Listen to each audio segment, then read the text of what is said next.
Un séisme politique, c'est ainsi que les éditorialistes ont qualifié ce matin la décision de François Bayrou de voter pour le candidat socialiste dimanche. Un choix personnel, motivé par ses valeurs, un choix surtout historique. Le président du MoDem rompt ainsi avec la tradition d'alliance entre la droite et le centre.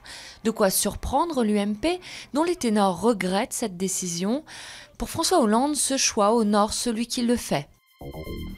Y aura-t-il une levée du secret défense dans le dossier Karachi? Une commission consultative vient en effet de donner son feu vert à la déclassification de 65 documents, des pièces que réclame le juge d'instruction Renaud Van Rumbek. Ces documents pourraient être importants dans cette affaire d'État dans laquelle on soupçonne un financement illégal de la campagne de Balladur en 1995. Un an après la mort de Ben Laden, les États-Unis rendent publiques 17 lettres écrites par l'ancien chef d'Al-Qaïda, rédigées entre septembre 2006 et avril 2011, sur ordinateur ou à la main. Ces documents montrent son inquiétude pour son fils Hamza, visé par des attaques de drones au Pakistan.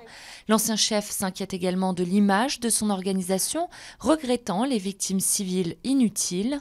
Il estime que ces attentats ont pour conséquence d'aliéner la population musulmane. Confrontée à une explosion du braconnage de rhinocéros, l'Afrique du Sud a annoncé des mesures. La mobilisation a gagné de l'ampleur ces dernières années, mais le braconnage n'a lui jamais cessé.